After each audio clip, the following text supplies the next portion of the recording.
the Extended Cast. I am John Sanchez. We got a group of boys here today. Woo, woo. We got Shy Smooth. Yes, sir. My boy right here. And then we finally got Matt back on the cast. It's been a couple of episodes since you've been on. Good to have you back. It's good to be back, bro. There's a video for that, so. It's an Olbus inhaler. It helps you breathe. All right. It's aromatherapy. Cool.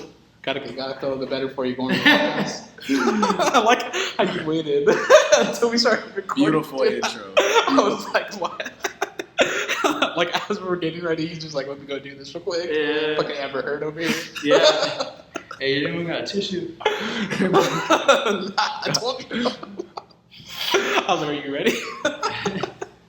But you could tell we got a group of boys on. Because you know how she snipped it off the tissue. Oh, yeah. She got handed the tissue. Yeah. And the tissue had a little bumpy, a little tootsie on it. But that shit was wild. Because she smiled right after. Yeah, that shit was wild. How does that even happen? I guess she don't have money. You just gotta be a smooth. She don't have money. She's a smooth. Probably criminal. sucking dick for it. There you go. That's probably it. But yeah, as you can tell, we got a group of boys today. We're here. So we got Shy Smooth. Yes, indeed. That might be Shy before the Smooth today, but now in here. Oh yeah. With now in here. What? We might have Shy before the Smooth. Shy before the smooth? Yeah, because you. Throwback. So I was thinking about Shy this. Disney? Yeah, I was thinking about this. Like, I've known you forever. Uh-huh. Me and you have been friends forever. But honestly, it wasn't until you and Shiloh started hanging out more and becoming like really good friends that like Shiloh, like you really became part of like our whole entire friend group. Yeah, that's It was true. like that junior senior season in football. Yep. Where we went to Albero's after every practice? Yeah, we're going to Alberos. Shout out Alberos for And your my. gramps, the pan. Yep. Super nachos. You would always get the carne asada fries And then we'd get a burrito too on top of that. after every practice. Those football days. Yeah. It was bad, bro. When that pain was leaving, that was weakness leaving the body. Yes. Shout out to coach teams. Shiloh just had his workout like that. Pain is weakness Dude, leaving the body. I just yelled at my class, hands on the bar. Go. That's freaking cool. He's loafing. Shiloh was loafing at the beginning of his workout. Oh, God. Yeah, he got mad at me. My mom called me in the middle of the workout, so you know how to answer. Then he got mad at me because he started loafing, and I was like, don't fucking loaf. And he got mad. It was just a slow start, but I got it. Yeah. He hit it hard. So yeah, we've all been friends for a good amount of time, so it's good. I've been looking forward to this dynamic. Yep. I've been looking forward to having this dynamic on the pod and just exploring it. So let's get right into it. Let's do a little life update. Matt, since you probably had the most to share since the last time you were on here, how's life going? How you doing? How you living? It's always interesting. Is it? It's always interesting.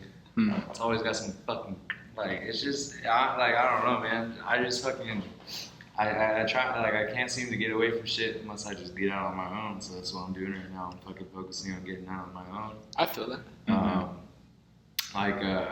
My motivating factors and my sense of purpose have definitely changed in a lot of ways.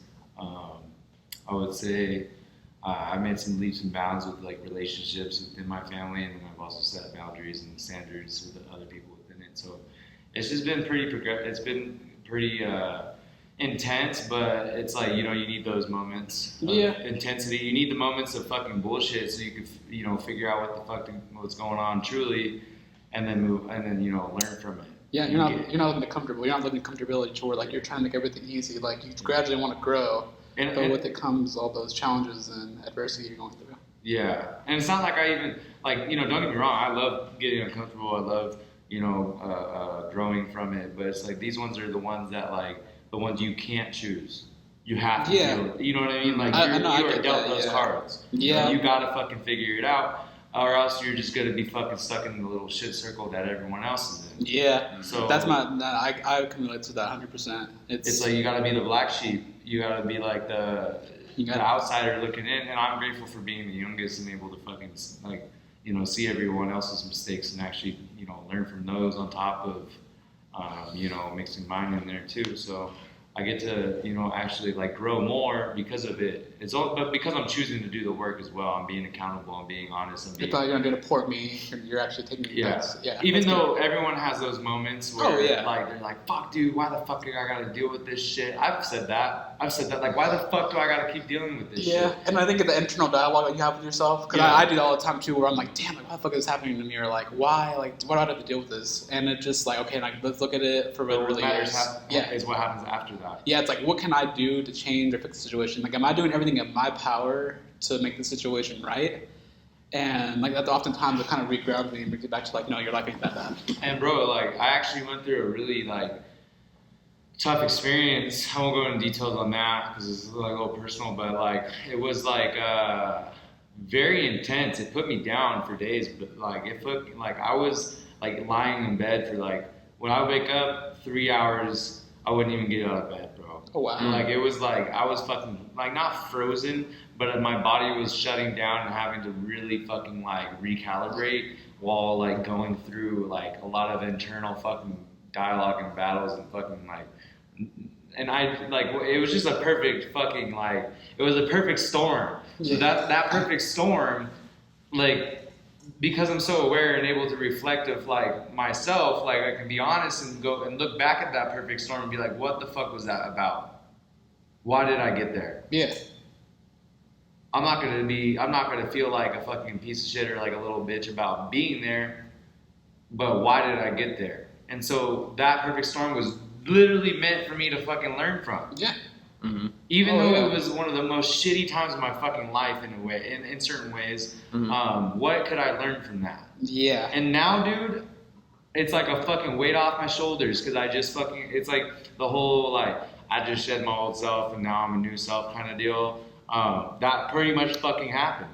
Yeah. And like to experience those gives you a little bit more like of a better sense of outlook on life. Like life's a pendulum. You're gonna have your highs and lows. It's how you deal with those fucking lows to get back to the highs. And when you're high, like it's like there's like this dope ass saying. I'll try not to butcher it. I'll remember it in a second. But it's like being grateful in times of like poverty, but being giving in times of flourish. Like when you're flourishing, like you know how to be grateful when you're down and out. And know that you can't really give back in certain ways, but you can still give back. But when you're doing well, how can you give back even more? Because you know what it's like to be at that other end. Yeah, it's like filling up your glass. Like you know when your glass is full, you can do a lot more for others. But if your glass is half empty, you're not going to be able to give yourself to whatever your purpose is, whether it's your family, whether it's your friends, whether it's your clients, whether it's whoever, your employer, whoever's at work. I always look at it like, it's a selfish thing. We've talked about this a couple of times, and I feel like it's a selfish thing to do, but you really have to put yourself first, not in the sense that you have to do everything for yourself to get yourself ahead, but take care of yourself so that you're at your best. You're at your most happy, when I say happiest, you're not going to be happy all the time, but when you're at your most content, where you're able to function and do everything that you want to do and accomplish, and be able to serve. Be able to serve yourself, be able to serve others, and really be at that whole level. And a lot of times it's like, myself, I've talked about this a lot, but like training wise, there's some times where like I need to deload my schedule to where I can get myself back to like enjoying this, having fun with it, to being 100% with it. Because if I don't, then I know I'm not doing the service I should be, because now I'm here for 10 hours a day. I'm here 10 hours a day. Like, not to say I hate coming here, but it's like, okay, I've been here all day. Like, what else can I do? Or like you can kind of get complacent with it. So for me, it's like taking good little mental breaks to get past it.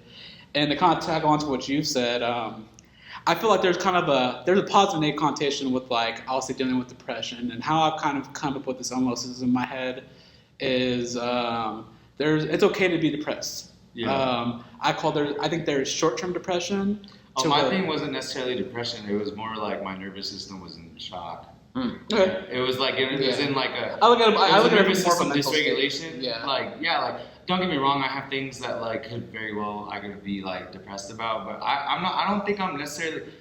Okay, let's I wasn't going to say that you were depressed. Okay. This is more so myself. This is more so on myself. Yeah. Saying like I have this system now to where like there's like little short-term depressions now to where like, say the system's not going my way, or I'm just not feeling good about what I'm doing. I don't feel good with how I'm appearing or what I'm doing. Mm-hmm. There's little short-term depressions I go through. It's not necessarily like, okay, like I'm not doing well. I'm good. Like, okay, look at it for what it is. You're not where you want to be. Mm-hmm. You're not doing what you want to do. how can you get back to that point? So instead of sitting here and dwelling on it, how can you look at it, take it for what it is? It is a depression. My energy's not there. My energy's not there. I'm not excited about life. I'm kind of irritable talking with people, or I don't want to talk to people. So it's a real thing. But how do I get back to and level myself out to who I want to be? I don't want to be that person. I don't want to sit here and be upset and depressed about everything. I hate life. No, like I want to be excited about life. So how do I get back there? And then there's the long-term depression to where like if things aren't going your way for a while, like it's a real thing. Like, and I feel like it shows in your body, it shows in your spirit, and it shows in your mind. And it's like, how do you move forward with that? Mm-hmm. And that's where I think you have to do a lot of inner work to where like you kind of have to refill your glass, like kind of go back and find what you want to be excited about, what you want to do, what gets you going. And like, for example, for me, this past couple months, this podcast has been one of those things for me. Mm-hmm. Where I get excited to do it. I like doing the work for it, I like editing for it. I like posting it. And so in a sense, like I've kind of shifted my energy away a little bit from training and put more little time in this podcast. And it's made me a lot more excited about what I'm doing. Mm-hmm. So that's one thing how I look at it too, is like, you just got to be able to have honest conversations with yourself and acknowledge it. I think me and you talked about this, and I know I've talked with you about this before, Shiloh, but like, if you're not happy, if you're not doing something with where you're at, or like that, the first thing is you got to acknowledge it. They kind of talk about this in like AA or like addiction stuff. It's like, if you can't admit you have a problem, or if you can't admit or whether you have this issue, you're not going to make anything of it. Like, you're not going to make any progress because in your mind, like, you're not doing anything wrong. It's the first step. It's the number one first step. Is honesty. Exactly. And so that's how I've come to kind of deal with it when I go with adversity, when I go when things aren't going my way, or when I'm not happy with where I'm at. Okay, like I know I'm not happy. Why am I not happy? Is it what I'm doing? If I can acknowledge, like, is anything that I'm doing in my power, that I know why the reason I'm not happy. And that's how I kind of go about it now, is just looking at the acknowledgement of, like, if there's something I'm not happy about, if there's something I'm not working, like if that's not working well, why is it that way? So, Charlotte's getting curious. Yeah. Charlotte, chime in a little bit. I got you guys. I respect it all. And then I feel like for my life update, really, I mean, work's been good, but working at a hospital, it plays with your mental. I mean, and then I feel like being at the hospital now for over a year plus, one of the most challenging things for me is a hospital. I call it the tree of life. Life grows and life dies. And life dies tragic ways, small or old, illnesses, don't care about a gender, a race, anything else. It's going to kill whoever once you got it, in certain things. So, but also I've seen people get healed. So recently for me, to chime in on what you guys talk about, what our internals battles have been recently and everything else, I've kind of spoken to some people and I've kind of realized, like, hey, look, especially in the medical field, there are a lot of nurses and security guards that are going through a lot of mental strife every single day, and people cope with it in a variety of ways, from alcohol. Self-medication. Yep. Self-medication, and for myself, there's certain like little small affirmations I would say, because I'm one of those people to where I love pressure. Like, I love being in stressful situations, because I was always taught since I was young that it will make you better. Pressure makes diamonds in a sense. So I've always loved that mentally, but at the same time, as I'm getting older, I've come to realize that love for it mentally has a negative side effect as well, for all the pressure I obtain and love. To that shit. Yes, to where, of course, when something doesn't go my way to the extreme, sometimes I can falter. So sometimes I can, it's like that snap in a way. So then we do get that question of, to your point, why me? We get those, I've been getting that, for a while now, but especially recently, that would always pop up. And I remember on Instagram, I believe I was listening to E.K. Johnson, who's a motivational speaker. I was listening to him, or E.T., the hip hop preacher, and a phrase came up, and they said, switch why me to why not me. We we are kings. We walk as though, like it says in the Bible, we must walk with the confidence of 1,000 men.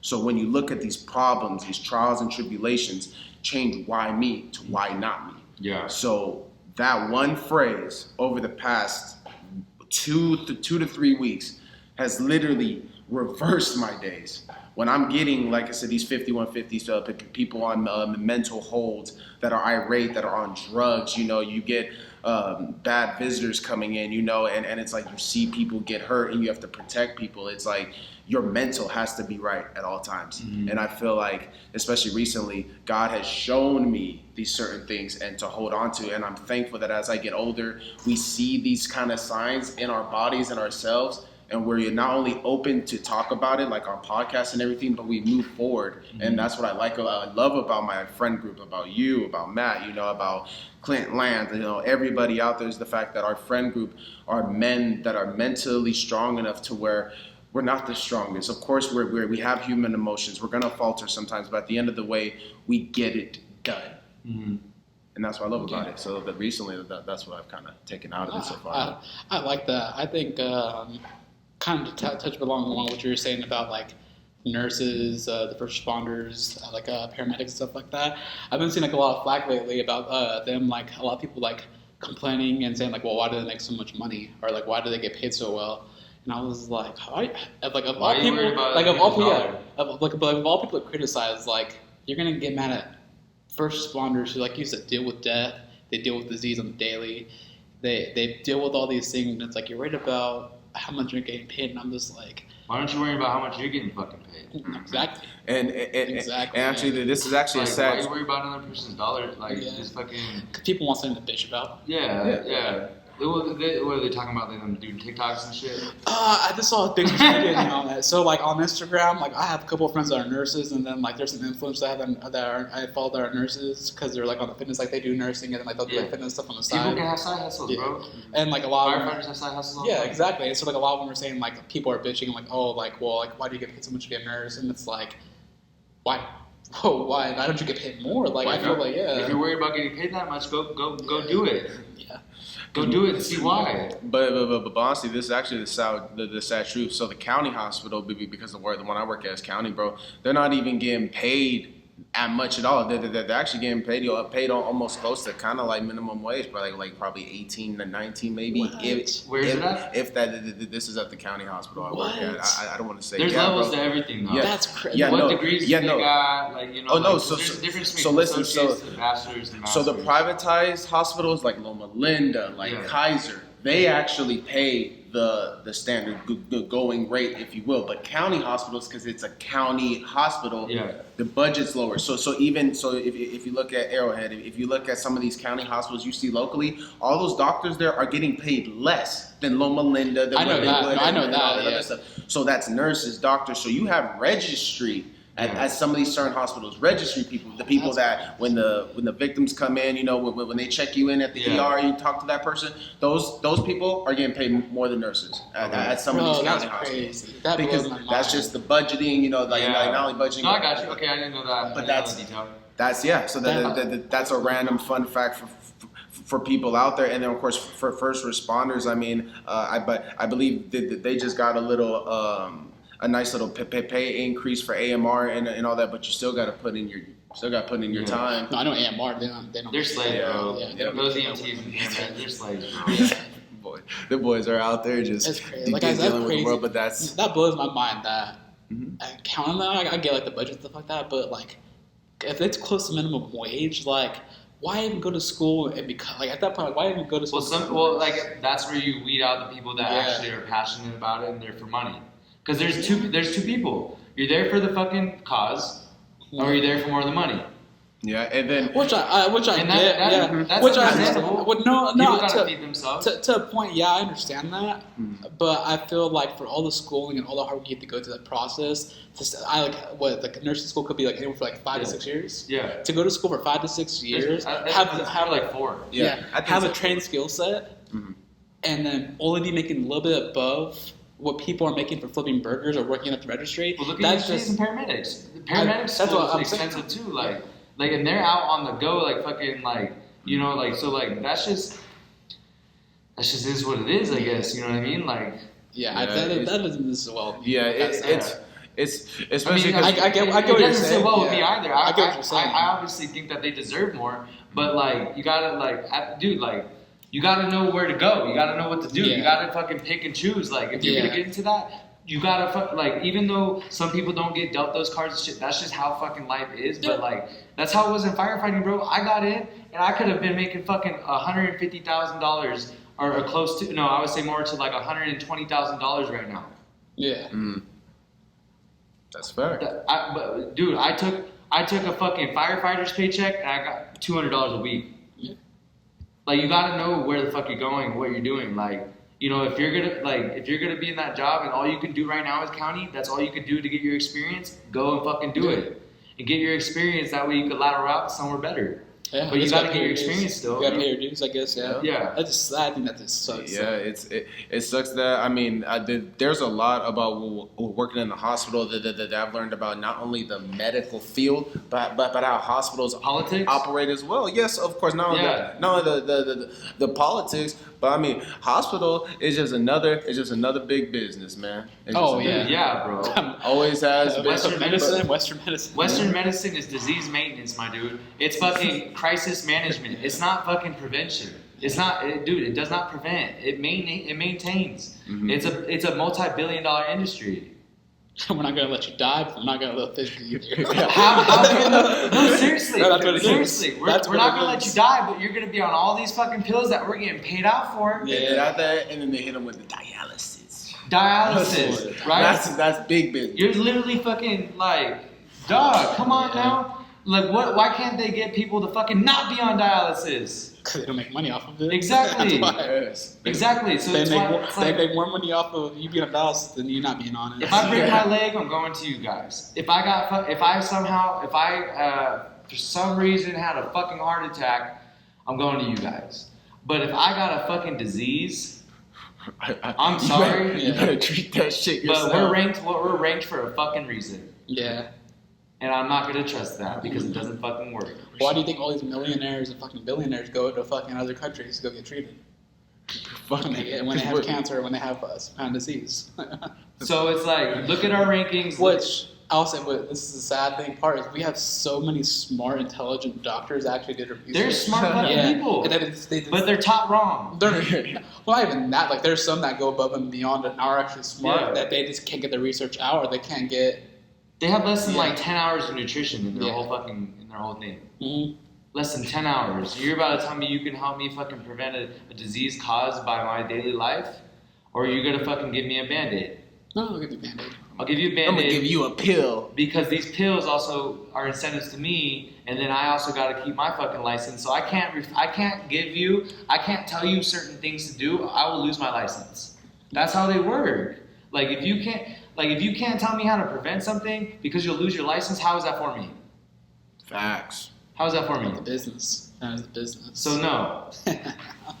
Have we had any of us had any experience with any kind of big lung disease or anything like that? My mom's cancer. Your mom's cancer? Yeah, it's my mom's cancer. Like, and I see how she comes back and what she's being told about certain things, and it's got its merit. I shouldn't say it's like completely wrong. There's merit to it, but you gotta look at the fucking full picture. Yeah. You gotta take the person. You can't take it personal. You gotta look at like what's it really about, right? You're just another number in the sea. So you can't be another number in the sea. You have to be your own advocate. You gotta find out fucking why. They don't get told why. They get told what. Okay, cool. And then they'll send you to another fucking specialist. Bro, the body's a system. It's a unit. It's integrated. You can't go to a specialist, a dermatologist that has a skin issue and he just gives you a cream when you got something going on in here that you're allergic to. You're being inflamed. The skin is one of the biggest detox organs. It's the biggest organ in the body. Like, we show through our skin. You could see our health through our skin from what's going on within. So it's like, you're not even addressing the issue, but you're giving me a cream. You're a specialist. Yeah, but I'll say this. It might knock it down for a little bit, but you're not addressing the issue. Well, I look at it though from so this they'll send standpoint. you to another one. They'll send you to another one. They'll send you to another one. Yeah, no, I'll look at it from this standpoint though, because I get where you're going with it. But like, I think you can look at some of this stuff because some of the stuff that stuff will work because I've seen really healthy people that are really really good that have these issues that pop up. And they think they're healthy, but it's in their environment. I'm telling you right now. I know. The body is very, very resilient, and it'll adapt to your environment. So, like, if you're a healthy person, and you got a disease, you're not healthy. I mean, I think You're there's not. I think there's some There's controllable something factors, that you're yeah. lacking. But I think there's also some uncontrollable factors, like where you can do everything you can to eat really, really well, eat high quality food, take care of yourself. But there's some factors that are uncontrollable. I don't think you can just sit here and say like if you do everything perfectly, you're not going to run. Well, I'm saying no. People that what people consider healthy, they think they're healthy, but they're not. They're no, lacking. and that's what I'm saying is And that there like, is a lot of controllable factors. there are the people don't that like, know. I've known that have really, really good, like they know what they're eating, they know what they're doing. They're not people that like I'm healthy, like they are actually like trainers themselves, or they're within the health field Yeah. that take care of themselves to where like they've gone cancer, they've gone skin issues, and it's uncontrollable. It could be There's a genetic. predisposition to everything, but it has to be turned on by something. You can't just sit here and say Yeah, that. but it could be exposure to anything. Like look what we're Yeah. exposed to, like pollution, chemicals, No, all I that. get Like that's that. what I'm saying. It's like And there's some things that you can't control to where like you maybe going to a dermatologist and using that cream might be what's helping it, even though you're doing everything perfectly. Wherever you're exposed to, or whatever area you're in, might be something that is causing that.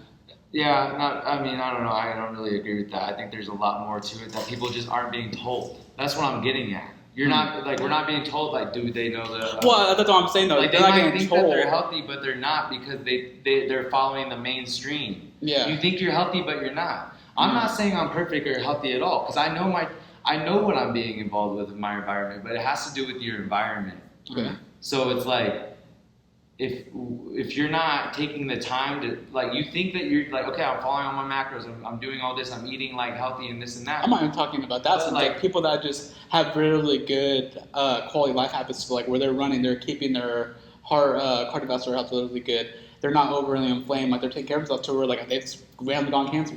They've gone cancer, or they randomly gone freaking heart disease. And it just like it could be, like I said, it could be genetic. It could be something to where there are just factors that are uncontrollable. And I would say like going to this specialist medicine can do more harm than being like okay, well I'm not gonna do that's what I'm it. saying. Like I wasn't saying that like they're like what they did was the reason why. Like I'm just saying that people aren't like being told the right shit. They're not fucking like. So I'm saying like if you think you're healthy but you're not, and so I'm not downing them. I'm not demoralizing them. I'm just saying like what we consider healthy is not. Well, I think everyone's level of health is different. Like I know I consider healthy is a lot if you're different. diseased, you're not healthy. The definition of health, like you wouldn't be diseased. So what you're saying is because we don't know what disease is, we don't know what our level. No, of we know health what is. disease is. It's a dis-ease in the body. Yeah. It's. But what I'm saying is, like you said, someone who thinks they're healthy, but then they're having, like you said, skin irritations, or they're having issues with their gut, like they're not healthy. Is what you're saying. So like because they don't know that they're not healthy, they're not healthy. So I'm basically getting at that, like they're like what we consider healthy nowadays. Like that's why when you eat healthy, you're on a diet, right? Yeah, that's the general like what the media. So I'm saying our standards of what we think is healthy, a lot of times is not healthy. Yeah. Yeah. I mean, I'll say like from like general like media and stuff like that. Yeah, but like I feel like I'm different because I don't like over consume a lot of like the like fat stuff. So maybe that's why I look at it differently. But like I feel like because like I'm around a lot more people that actually understand a little bit more about like healthier lifestyles. Yeah. For me, I don't see as like people think they're healthy. Like I know people that know they're not doing well. Like they need to make adjustments. So I don't know. I guess it's interpretation. Everyone has their knowledge that they have accessible to them or what they know and their perception of it. So. Yeah. Because like I know for a fact that like if I have a enlarged prostate, it's because I'm partying, right? So it's like those factors. There are factors that people are doing that you will not see that you think that they're living a healthy lifestyle, they have good habits, and it might have came about, but like really in reality, like what is it? Like there is something. Like it's like this. I'm talking about that. Like it's just like. You might think they have all these, like my new client. He's very fucking dope and knowledgeable in all these routes, but what's he lacking? It's the fucking physicality. So he needs help on that. So he's seeking it. So it's like he knows his standard and he's like not meeting it. Okay. Right. So it's like I'm just saying like our standards got to be a little higher and you have to dig a little deeper. If we really don't want to be diseased, we have to take that extra step nowadays. We have to. Yeah. It's not as simple as it used to be. Yeah, I agree. So it's like that's what I'm talking about. It's not as simple as it used to be. It can't be that simple. You have to understand like so many more different things nowadays. If you think what's healthy is not. Yeah. Actually, I feel like that's a really good actually turn into our next subject. Yeah. As far as we were talking, so I think it was Draymond Green that brought it up. How saying that basically like back in the 80s and 90s. that these guys wouldn't be able to play in the modern game because they're not skilled enough, and that they weren't the level of athlete that we have nowadays. And then a lot of people went back and said, like, bro, like if you look at those guys back in the day, like they were a lot more physical, they were a lot more bigger, they were just a lot like it was a lot more physical in the game. Like they were bigger guys. Like you didn't have these 6'2", 6'3", 6'4" guys in the NBA. Like all these dudes were like 6'5", 6'6" and above. And so kind of talking about it like yeah, and we're talking about it and they're like, well, what was a harder era to play in, or what was how have things changed? Or is it for the better or is it for the worse? And so we've had this conversation multiple times. I know me and Charlotte talked about it, but like, do you feel like in like the last 30 to 40 years, because you basically said like it's gotten harder to do, but like, do you feel like those athletes, the people back then, they were better athletes, like they were better prepared? Like, what do you think about like how things have changed and progressed? Looking at it in the sense of just like the less environmental toxins and things that they had to deal with, their hormones didn't have to be fucked with so much. Yeah, we're gonna have big ass fucking burly ass motherfuckers, dude. Like we're gonna have grown ass men. Yeah. Nowadays, it's getting harder and harder and harder to produce that. Yeah. So the games do change, and what does it make strives in advancement, technology. So what's that take over? Our lacks. So it's like there is those paradigms, or I don't know if that's the right fucking word. It's like you gotta understand like where they were then, athleticism, physicality, and things like that they didn't have to deal with, and they could just fucking be like normal ass humans and what they were. Nowadays, what do we have to go? We have to go through all these extremes and measurements to fucking maintain these bodies. So it's like we do that with technology and obviously science and stuff like that too. But we had a firsthand experience of a conversation of they haven't changed much, and a lot of it's not as great as what we would think with all that money that they make. Mm-hmm. So it's like I would say that back then it was more raw. Yeah. More raw. And obviously more brand new. So it's like they're still learning, they're still like figuring out what works, what doesn't, and like, you know, the game, everything advances. And so I think obviously it went from more physicality to more finesse. More skill. More skill.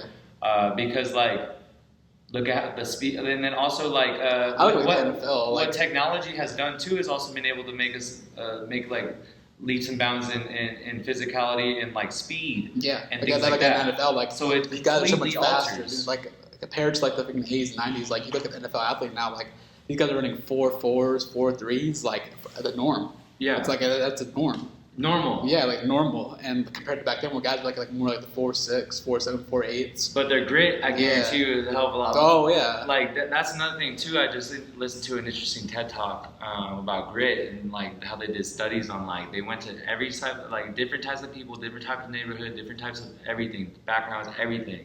And, like, they would find that the common denominator of what people, or how people got through things, or how people were successful was just based off of grit. No, I believe it.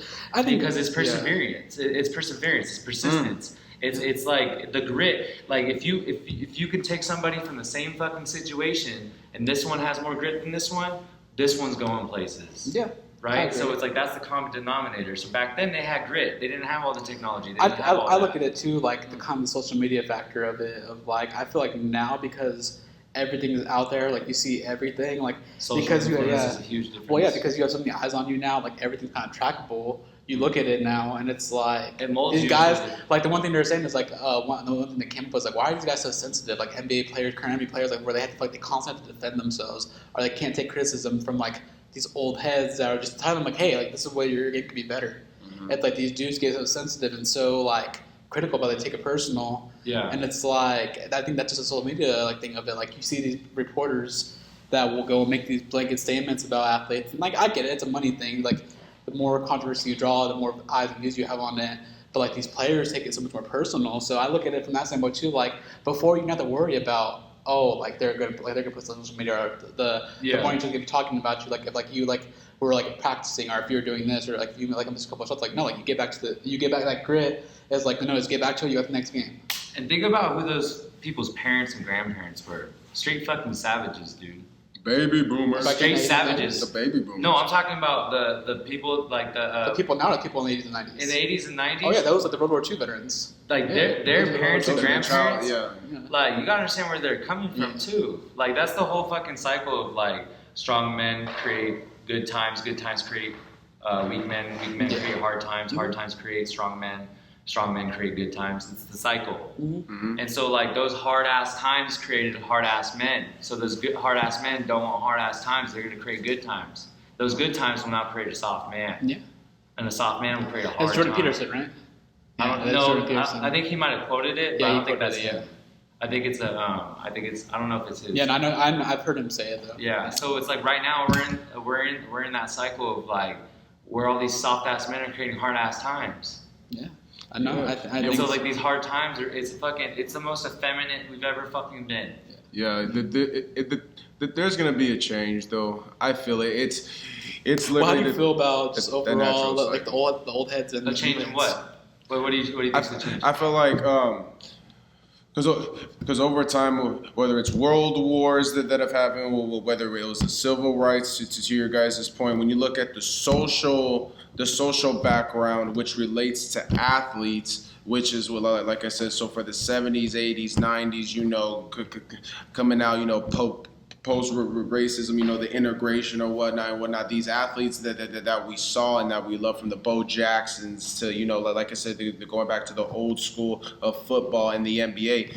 Their perseverance on the court was more than just basketball. So some of those people back then, what they were fighting for and how they persevered through it, gave us a lot of insight on what you were saying about grit versus, of course, nowadays, there's still a lot to fight for. Like I said, we've had a lot of things pop up or whatnot, but to hold these certain players to a certain standard, like Mr. Muhammad, like Mr. Muhammad Ali, you feel me? The man that literally he got put in jail. I mean, you know, like there's civil rights things that we did, and now, you know, you look at LeBron James and everybody else now who have stepped up for civil rights and stuff. So I felt Isn't that all fucking involved in China and shit though? Like what's up with that? So I'm asking because it's a tough thing with China. Yeah.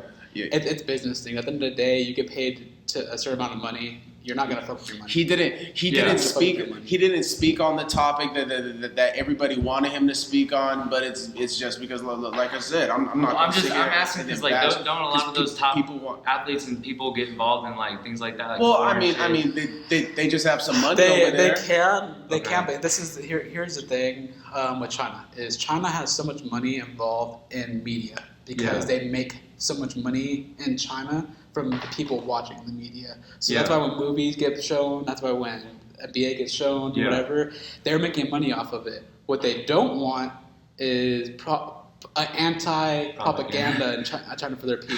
Mm-hmm. So they're not gonna play it in China. So what happens is now that they're not playing your movie, they're not playing your games, you're losing that big NBA money that China's paying you to have the rights to broadcast it in their country. So that's why I happen with like movie stars, athletes don't touch China, because essentially what you're doing is saying you're cutting off some bread. You're signing yourself to the devil, but what you're going to say, hey, now we can't play this. Now we're not going to play your games. Now we're costing the NBA money. You're costing your employer money. What are they going to do? Yeah, they're not going to fuck with you. Exactly. So it's just like you're not going to fuck with your money. Yeah. I don't agree with it, but I understand it. I understand it. Kobe was loved in China. Man, that man pull up. Everybody was messing with Kobe, and then there's too much money. There's too much Kobe money. was ever gonna talk? You think some of these? Nope. Yeah, there's too I'm much not money. talking about bread.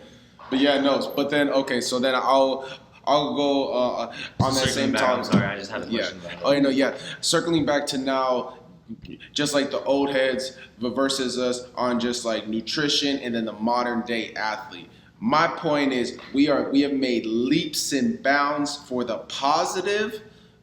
I think, yes, to make up the lack of masculinity, yeah, but two, I feel like we've learned from the old ways to where we can last longer now. So like in the NBA, you're seeing certain guys play a little bit longer. We're seeing quarterbacks play a little bit longer. Yes, because of the rule change. I will, yeah. Yes. And I'll go into. I would say what we're experiencing right now is more of anomalies because of guys like LeBron and guys like Tom Brady. Because it's not the norm. Let's be honest, it's not the norm. Because they invest in themselves. Yeah, they do invest in. Like they take the extra step to go and make sure we have Vince Carter, we have Kyle Korver. These are guys that are paying 10, 12, 13 years. It's not just the superstars. We're saying, yes, they're role player, they're bench players, but guess what? If you're a role bench player in the NBA, you're still worth something. You're still... You're making the team better. You have a role. I look at prime. So I look at how high of level can you play in your prime. That is more of, I would say, longevity than necessarily like, okay, you can play a couple years of role. Like, great. You found your role you're going to do, but like I look at the anomalies, like you said, Brady is still playing like at top 5, top 10 level. Yes. But LeBron's still playing at a top 5, 10 level. Yeah. Aaron Rodgers, older now, still not 40, but playing at a top tier level. Yeah.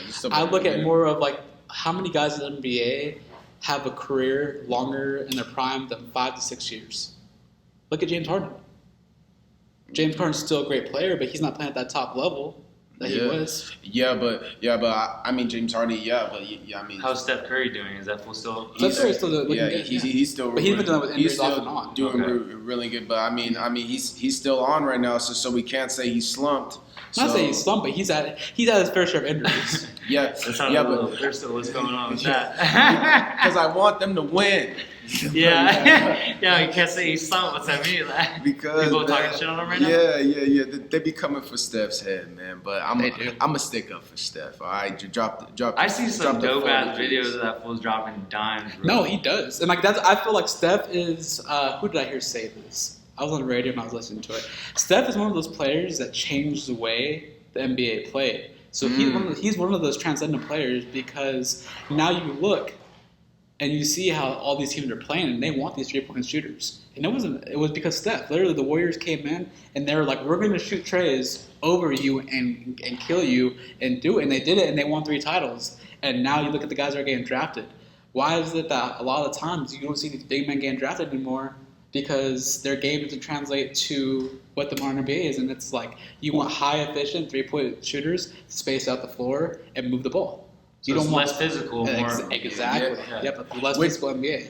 Which is to exactly all of our points about the evolution over the years, which is literally funny to see because it does go hand in hand. We're getting athletes who.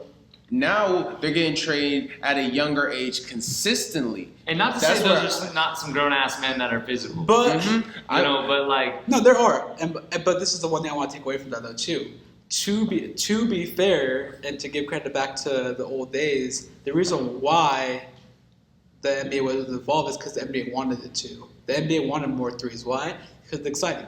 So the NBA has made the game easier. Rules have changed. Regulations have changed to kind of evolve the game into that and morph it into that. Yeah. We've seen that. NBA to the NFL, all sports. The NFL is the greatest example of that. Why are quarterbacks constantly throwing for 5,000 yards now and having ridiculous stats? It's because they've made it easier for these quarterbacks to pass the ball. Don't get me wrong, there are some athletes that are a lot better than any of the quarterbacks that from the past 20, 30 years, but not necessarily the skill set. It's that the game has gotten easier. Like you put Dan Marino, you put John Elway, you put Joe Montana, and any of those quarterbacks into the today's modern NFL, and they're probably going to throw for 5,000 yards too. Yeah. They will. I can definitely agree to that. I think Did you see that video I sent you of that ambidextrous quarterback? No? Honestly, How long ago did you send it? A while ago. I get so many videos, so if I saw it, I probably remember it. It was just this dude that was throwing lefts and rights. Oh, I do remember that. Yeah, I do remember that. I was like, damn, that would be sick. Yeah, it would. Like, that fool you don't know which way he's dropping out. Yeah. Like, you know, he's not going to be dominant this way or that way. He's just both ways. Yeah. Kind of like how men are going nowadays, too. You never know. That was good. You never know. Skill set. Skill set, social settings. Yeah. Oh, yeah. Their whole fucking, that's their whole topic. Beings. That's an interesting topic. No, it's a conversation I want to have because I feel like it has a lot to do with like you're saying masculine and femininity of things going nowadays, and that's a factor too that goes into all the or something. Into all into sports too is like we can look at like the Olympic swimming or the college swimming thing with like I think it was Leah Thomas. And I don't want to dive into this, but like that's just a curious. No pun intended. Yeah, yeah, no pun intended. Yeah. But like just a curious thing to talk about. And as far as like also like how's that factor for these athletes now today compared to where I'll be straight the fuck up with it. Yep. It's like biologically down to the cellular level, you are not the same. Yeah. We are not the same, but we are equal. Don't miss me with that fucking equal shit. It's like I think we're equal. I'm the biggest advocate for being equal, but we're not the same. I'm real as fuck. It is what it is. I think it's a lot of labels now. I think people label stuff for not what it actually is. They just want to put labels on stuff, just to put labels and stuff. And it's like the all-inclusive fucking mentality, bro. It's like we can't have that. If we want our society to remain a sane society and not all dysfunctional as fuck, there's levels to it. There's fucking balance to it. Yeah. Yeah, man. Can't be all inclusive like that. Everything's gonna be fucked off. Go be a part of another society or some shit. I don't know. Social media. I mean, there is. I mean, this really is a melting pot because but we're really a melting pot in the sense that because we have so many of these ideas, it's just crazy. And this is one of the things I've learned is people like try to like history into your face, like, oh well, like people have always been gay or people have always. I have no problem with gays. I don't have any problem with it. It's like, oh, people have always wanted to be like, you've had like pharaohs or stuff like that dress up as women. I'm like, that's fine and all, but no, like I said, that's fine. That's fine and all, but you look at the history. Let me finish my point because I know. I'm just like I had a thought in my head. Let me get to that point. Like that's fine and all. Like that is history. But look at what happened to these empires. Look at what happened to these countries that started to engage into these cultures, engage in these things. Yeah. They collapsed. Why do you think it's called traditional? Yeah.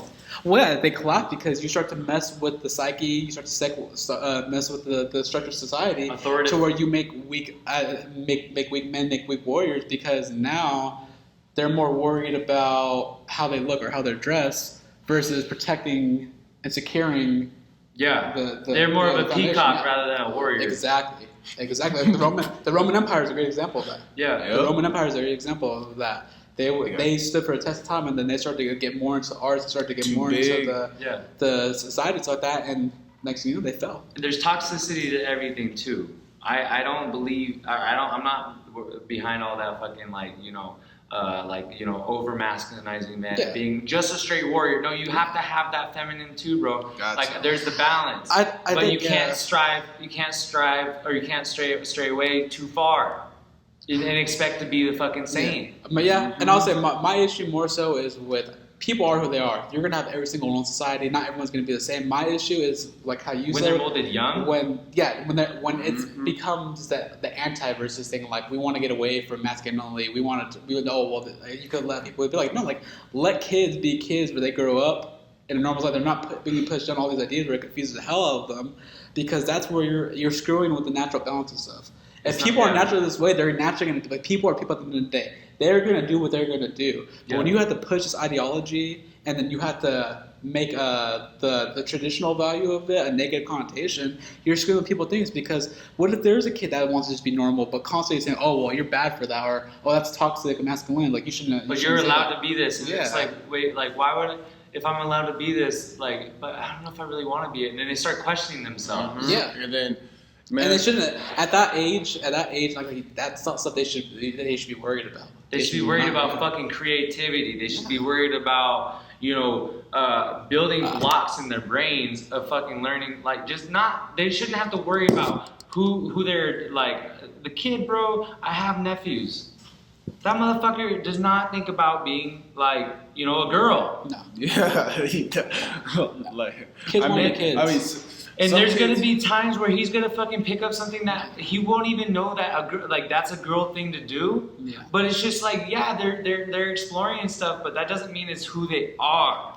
Yeah. Right? You can't fucking mold the mind like that. I think that's where it's important for like the parents to be involved. Like the parents should be the ones that are asking explaining these questions, not freaking your teacher, not freaking the TV or TV shows. Yeah. Because now you're leaving your child's mind in the hands of the influence. Yeah, the influence of someone that has no fucking say over your fucking life whatsoever, but you're allowing them to run. Yeah. And then these teachers, these so-called protocols, whatever.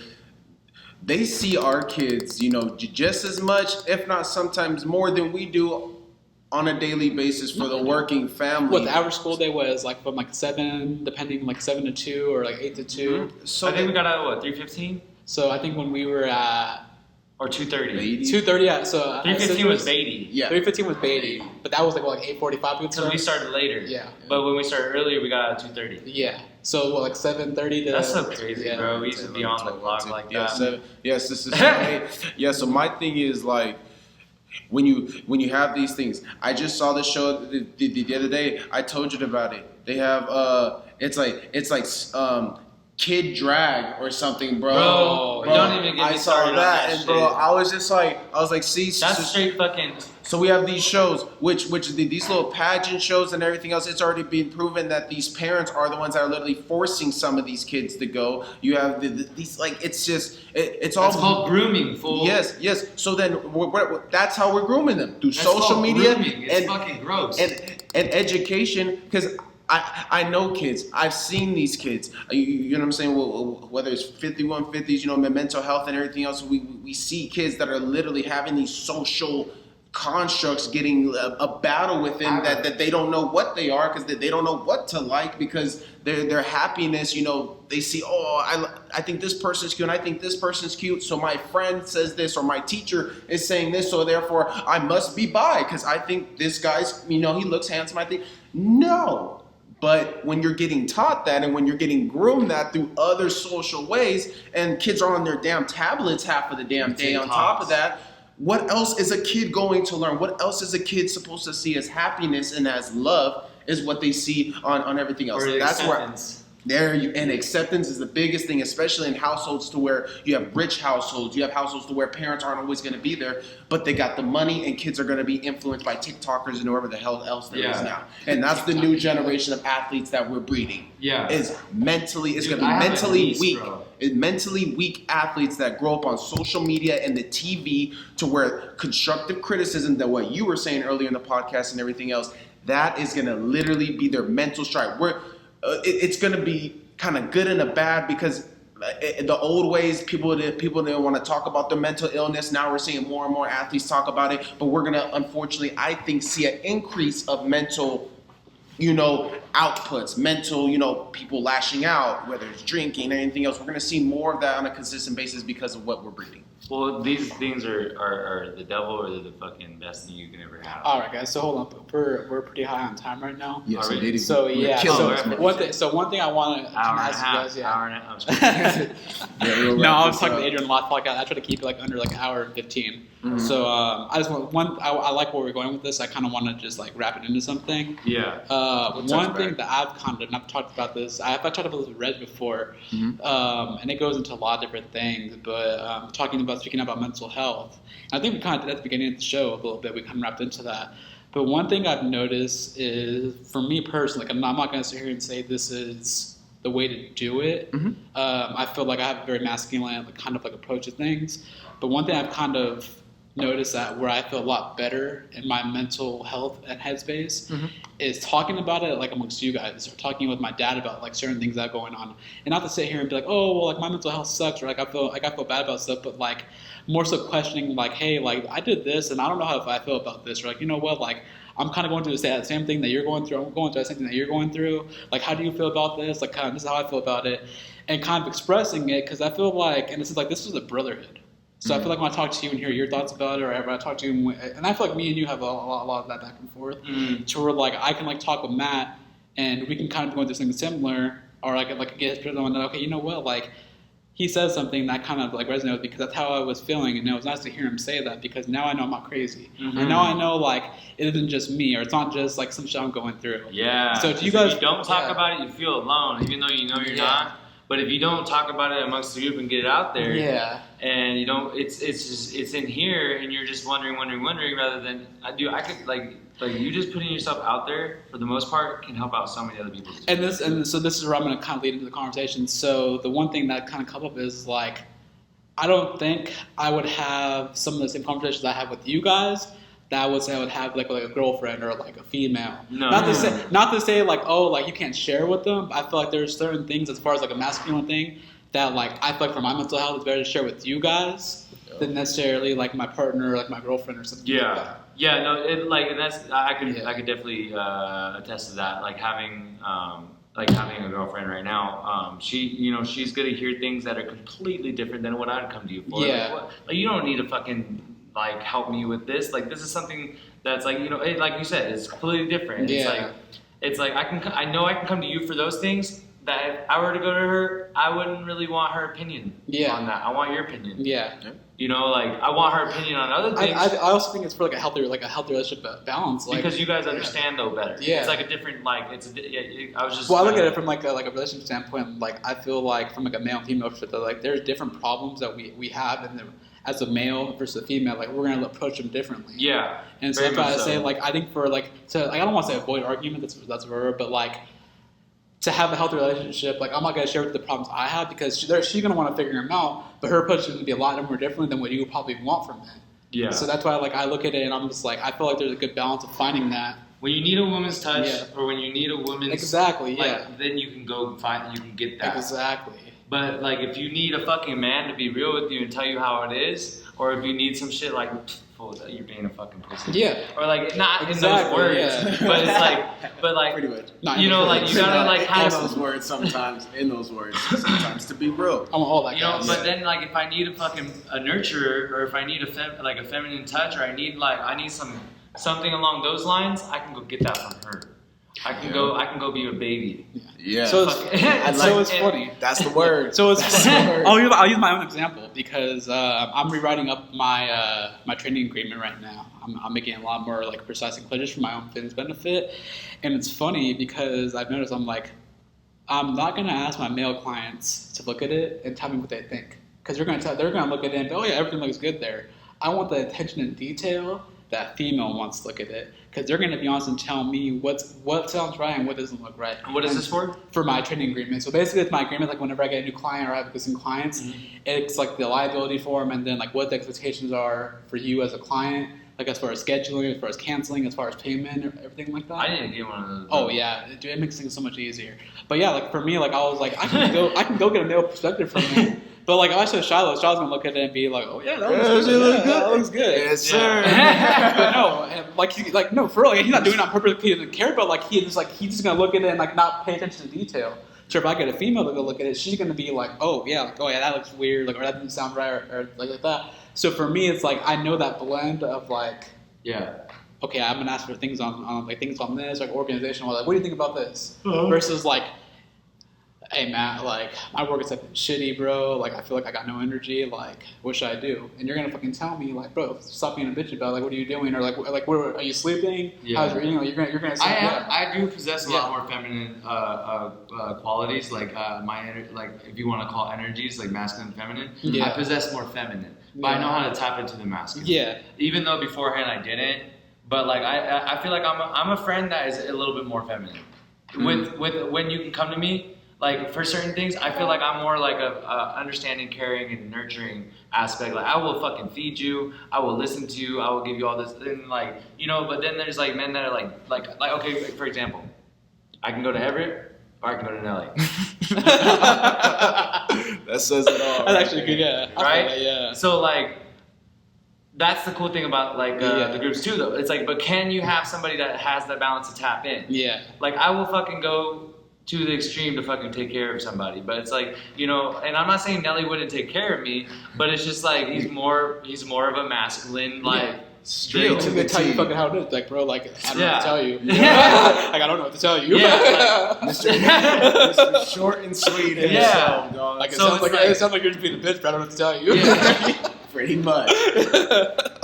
Unless you get me on a fucking day where I'm just like, dude, I do not want to fucking no excuses, fucking excuses. Get the fuck out of here with all that. Yeah. No, and I feel like probably the reason why you have that quality is probably just working with clients, working with different people, like firefighting. Firefighting too. Firefighting brought that out of me because it had to.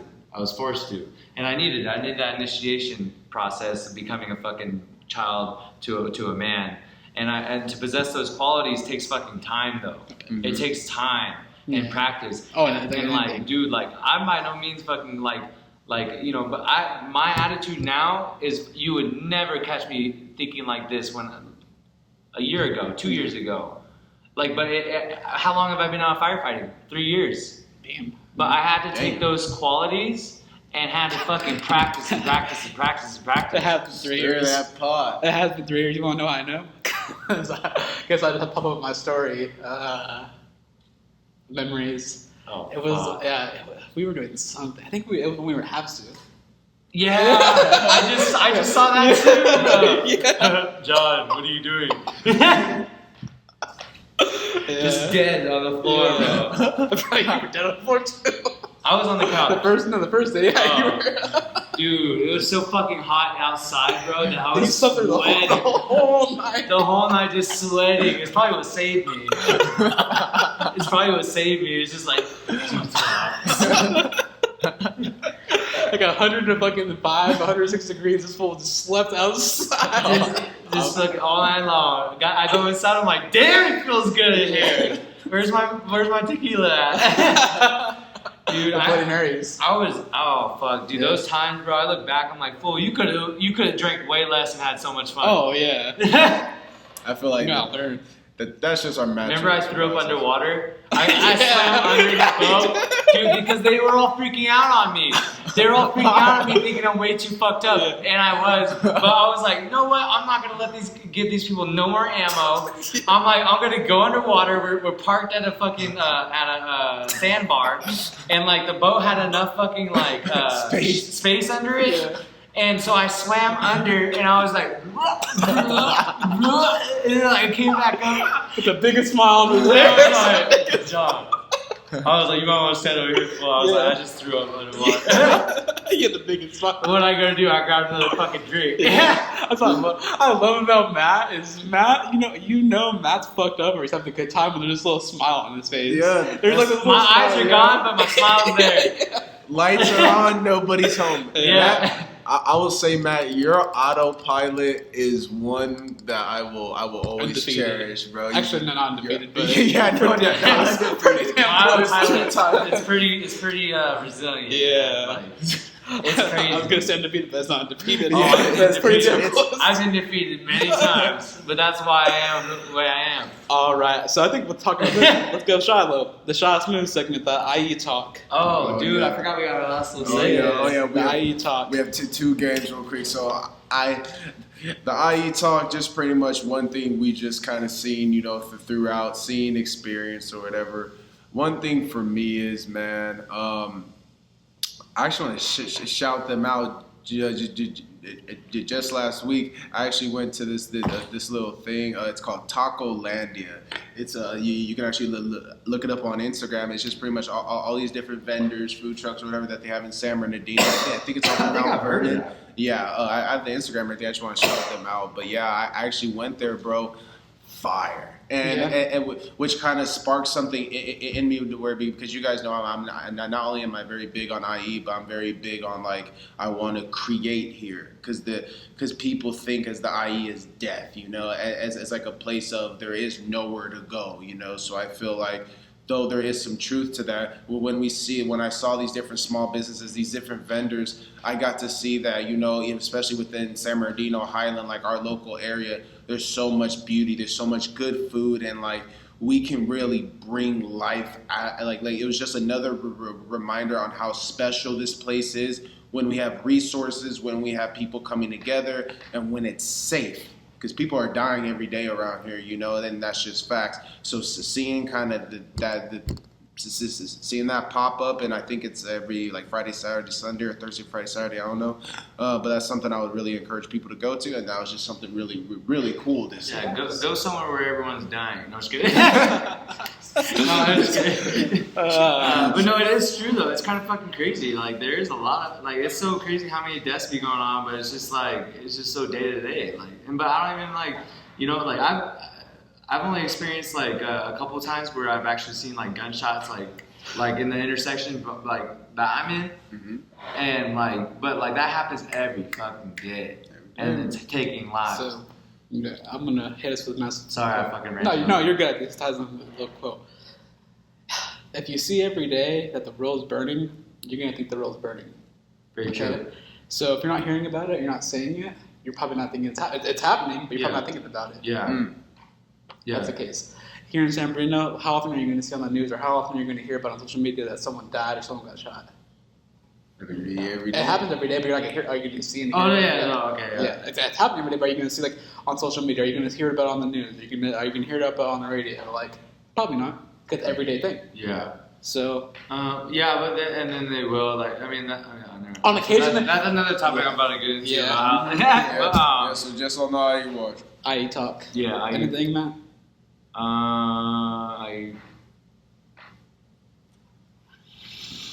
Yeah, all this fucking construction needs to be fucking. I'm over True, bro. The all this construction. But we got some bad drivers. You know what? There's one thing I wanted to say. Some motherfuckers will be real ballsy just to hit a right turn on a red light. They be risking everything. God. They be risking everything just to get a red light right turn. No look. You want to talk about no look passes? Make a no look right turn and risk your life. I see it happen so many times now. Bro, it's. I always say this: California will always have either the worst or probably top two for just horrible aggressive drivers. Because we're in California, everything is such fast paced. Like we gotta be somewhere. We like boom, boom, Bro, boom. That's just our lifestyle. But that's why we have so many freaking. But here's the thing: is I'm that way. Like I'm very like I gotta get here. I still drive safe though. I'm guilty of not. Yeah. Like when I know when I'm being like that, and I know I gotta reel myself in. Oh yeah. Like I'm not big on like road raging. Like I won't. I'm hitting my horn for a reason, not just cuz. Yeah. Right. And I'm not just gonna fucking go and flip everybody off and say what the fuck to everybody. That's not me. But you're gonna know that like fool, you're not gonna fuck with me. Mm-hmm. Like I'm gonna fucking like, dude, like get the fuck on, or like, but like I know like you gotta be aggressive sometimes in these fucking because if you don't, you can eat the fuck up. No, I agree. And like I gotta get places. No, I agree. And so like. That's true. It's like in LA, I always like when people are scared to drive in LA, I was like, just drive like you're in LA. Yeah, drive like you're in fucking drive like a fucking asshole. Drive like an asshole. I learned that the hard way. Yeah, like you have to, or you're gonna get fucking eat up. But if you're not, then don't.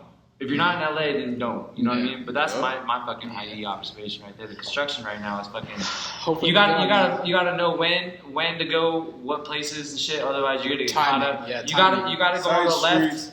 When you're going from Highland to Redlands, you gotta hit that left. You gotta hit that left one because you hit the right lane, you're gonna get caught up. Depending on the time, yeah. Yeah, I've learned that. Yeah, I've learned that getting here in the morning. Even in the morning when I leave like at 5. Yeah. Bro, like there's still be shit going on. I'm just like. I missed a haircut appointment because it was 45 minutes from Highland to Redlands because of an accident. Yeah. Because those 2 lanes. Oh, right. I feel you on that. All right, so let's transition. Yeah. No, you want to finish off my e-talk? My e-talk is just. I know it's a big week. It's a big week right now. We got graduation week. So shout out to our class of 2022, all our graduates that whether they completed high school, whether they completed college. Shout out! I see a lot of y'all posting, doing good things. So that's my IE observation. It's just class of 2022. Y'all did it. Y'all made it. Good job. We made it. So all right. So transitioning now. So I'm looking forward to this. Yeah. Do you have them? I got off the top of my head, so we are going to transition over to another game. It's going to be new. We're probably going to have to hit this. This is a Shot Smooth exclusive. Is a new one called Fact or Capped. Essentially, 2 lies and a truth. So Mr. Shot Smooth over here is going to give us 3 things. Me and Matt got to figure out which one's the truth. Yeah, and what are the 2 lies. Okay. So I have been eating right for the past 5 days. I have not taken a sip of alcohol for the past 3 weeks. And the last one, I have not had any sexual relations with any woman at my job. Why does that have to be your job? Motherfucker! What the fuck,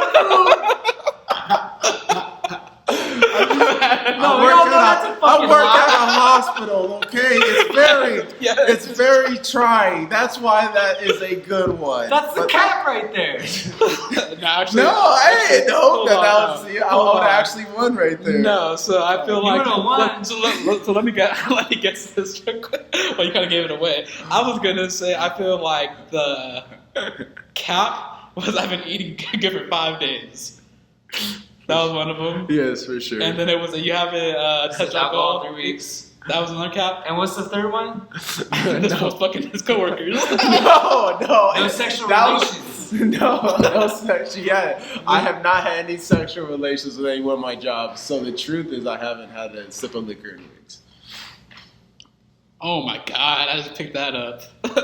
So this fool hasn't had any alcohol in 3 weeks. Oh wait. So that was the fact. Oh The fuck! cat- My the dumb cat- ass went straight for the fucking. Oh damn! I'm a dumb ass. I was like, that's the fucking lie. I was just looking for the lie. The cap was. He has had any alcohol in 3 weeks. I've been good on my alcohol, but thank you, bro. I'm very. Child, I hope your coworkers listen to this. I hope they do. I'm a good boy. And he ain't gonna be there forever, right? Nah. Nope. So It is what it is. somebody's time is coming. The good old friend. The good old friend. Hey, Have you ever heard the good old hospitals are cesspools, bro. Yeah. Cesspools. The good old saying, don't shit where you eat. Well, Or don't dip your pan in company ink. I haven't heard that one, but Don't dip your pan in company ink. Well, our dog Shiloh said, you know what? Fuck that. I'm cool. I've been Shy good, dog. but like I said, That's Shy Smooth. I will- Shy Smooth. I will say the sun is rising on somebody's new day pretty soon. That's all I have to say. So, And that's okay. all right, fucking. That's a smooth. Optimus Prime over here. I know, huh? Sam Woodworking. You have to say that when you wake up. Good morning, Sam. She's like, my name's not Sam.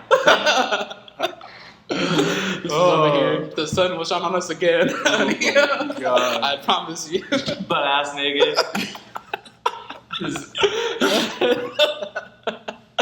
What's it called? Get Hard, Will Ferrell. Drinking her drink. That Will Drinking Ferrell. her- Have you seen Get Hard with Will Ferrell? Like at the beginning of the movie, where this fool just fucking butt ass naked, like standing just like that with the gardener fucking doing it. And this, I have seen that movie, but not in a while. I don't remember that. yeah, he's just like in there, and the gardener just like, what the fuck?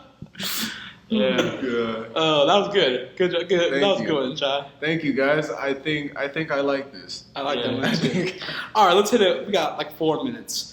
Matt, give me a little story about Shiloh. Since I want a Shy before the smooth story. Shy before the smooth. Yeah, that's what I want. Damn. Lord help me.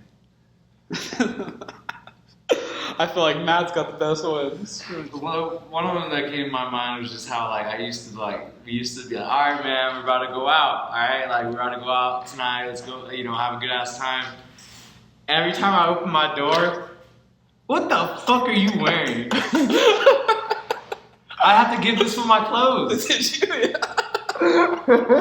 the fuck are you wearing, motherfucker? We don't know. I was wearing that button. That corduroy. The baggy. I'm going downtown Redlands, fool.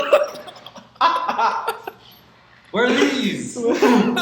Yeah, Get you some jeans and fucking a plain t-shirt. I was not cultured. I was wearing like my Sunday fits. Yeah, like, What's your grandpa's name? and like, don't get me wrong, like they weren't like bad. Yeah, you were wearing his fits. It wasn't like a bad fit, but it wasn't for downtown. Yeah. I had hanging out with Matt, with Everett, all the boys. We're simple. We're not like designer. You'll never catch me in no fucking Nikes. I mean, I'm not bashing them or nothing, but Yeah. I don't have a high That's not end. your style. I don't have a high end style. It's just more simple.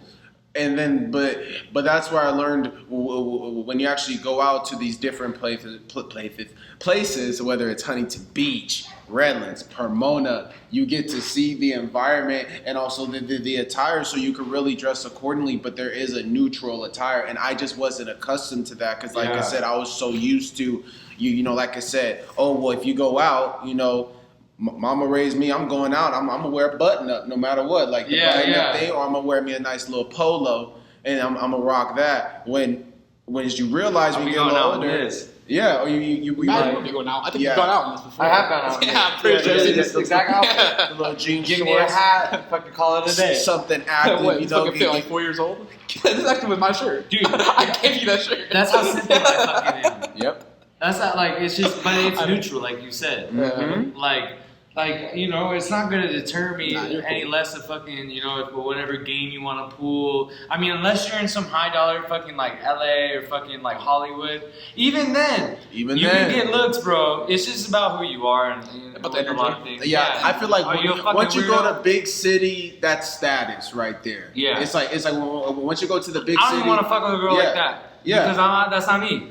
And she's gonna go find some dude, right? just- But like, Yeah, I just feel want a small I feel town like- girl. I feel like California in general is pretty cool like that. I was the only time where like you had to find a time girl. Like I think it's Vegas. I think when I was in Vegas, that's the only time where it's been like you gotta be like you gotta look nice and yeah, you like look Yeah, more presentable, not exactly, just yeah. like you're, okay, I got you. Yeah. I feel like that's Yeah, the only but, place but, where I feel like I had to do that.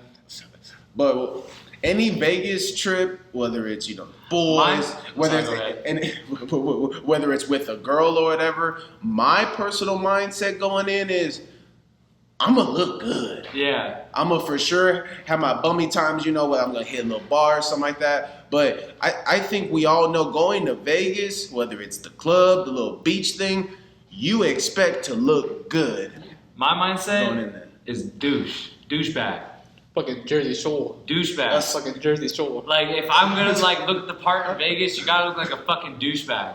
That's what I think. Okay, what can I look like to look like a fucking douchebag? Give me my chain, give me glasses. Well, you Yeah, could be and shirtless. it's just- I gotta I hit think it's abs a also- little harder. How I look Yeah, too, you I look look good. like a fucking asshole. I feel like Yeah. I just No, you got fuckboy vibes. You. no, I have resting bitch face. Fuckboy vibes. Fuckboy vibes, Yeah, exactly. fuckboy Yes. vibes, yeah, yeah. I've been called that so many times, Yeah. and I'm like, look, I'm not like all the rest of the fuckboys. I kind of am. I'm a different fuckboy. That's a fucking tweet. I swear I'm not like other fuckboys. I'm different. I'm a different fuckboy. I know. Yeah. I'm the more evolved, manly fuckboy. I swear, I promise. Yeah, I won't do you totally dirty. my flag turns green on the other side of the red. Sorry, babe. Don't watch this. Don't watch this When, shit. hey, when I do a little preview, that's the part that's going on there. Yeah, she accepts me. That's how you guys are together. Yeah. All right, well, I think that's a good wrap up. So, good long episode. I think this Yeah. is probably going to be the longest one we ever done, but I'm cool with it. I look forward We'll to this. short. I We'll look forward shorten to it up this next Dude, we time. can do 3 fucking hours. Yeah, I look forward to this dynamic, and side by side, I'm cool with doing it this long. This was a good episode. Dude, we gotta do a 3-hour episode. We could easily. Let's We do could it. easily do it. I feel like a Power Ranger right now. Nah, I feel Shiloh like gotta get out of here. morphin' time. I already took Shadow's time, so Oh yeah, what do you got Yeah. going on? Oh, Oh, yeah, you gotta I go gotta- fucking handle. Yeah, Yeah, I got What it. you got going on? that is it. That's a wrap. Till next time. Let's end the cast. Later, guys. Later.